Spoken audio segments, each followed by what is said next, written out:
सभी को जय श्रीमन नारायण। आचार्य चाणक्य का एक वाक्य है। वो कहते हैं, आयु कर्म च वित्तम च विद्या निधनम एव च पंचैतानि हि सृज्यन्ते गर्भस्तस्यैव देहिनः। अर्थात जीवन में 5 चीज़ें पहले से निर्धारित होती हैं। आयु, कर्म, धन, विद्या और मृत्यु।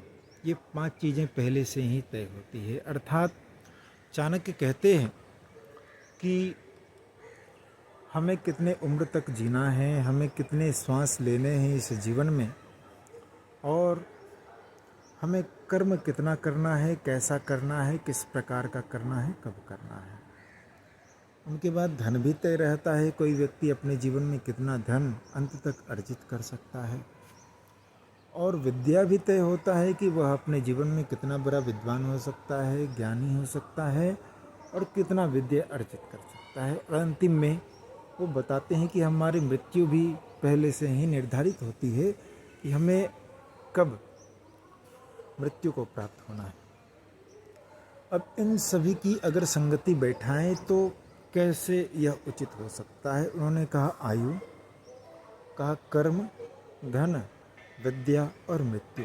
अगर सब कुछ देखें तो इसमें एक शब्द आता है कर्म। कर्म पर आचार्य चाणक्य बहुत जोर देते हैं। वो कहते हैं चाहे कुछ भी हो जाए, आप कर्म करना मत छोड़ो। गीता में भगवान कृष्ण कहते हैं, कर्मण्येवाधिकारस्ते मा फलेषु कदाचन माँ कर्म फल हेतुर्भुः मा ते संगोऽस्त्व कर्मणि। कर्म करने में हमारा अधिकार है, उनके फल में नहीं है। पर यह निश्चित है कि हम जैसा कर्म करेंगे वैसा ही फल हमें मिलेगा। इसी बात को आचार्य चाणक्य भी कहते हैं कि चाहे कुछ भी हो जाए, हमें ऐसा सोचकर नहीं बैठ जाना चाहिए कि जो होना है वही होगा, क्योंकि सब कुछ पहले से तय है। अगर यह है तो हम आचार्य चाणक्य की बात को नहीं मान रहे। आचार्य चाणक्य कहते हैं सब कुछ होगा, पर उन सब का आधार आपका कर्म होगा। इसलिए आप कर्म अच्छा से अच्छा करते जाएं, फिर उसके अनुसार आपको फल की भी प्राप्ति होती जाएगी।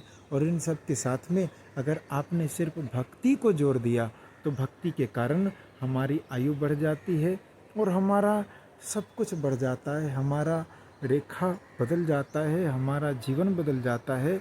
और उस भक्ति के कारण और भगवान के शक्ति के कारण हमारा सर्वस्व बदल सकता है।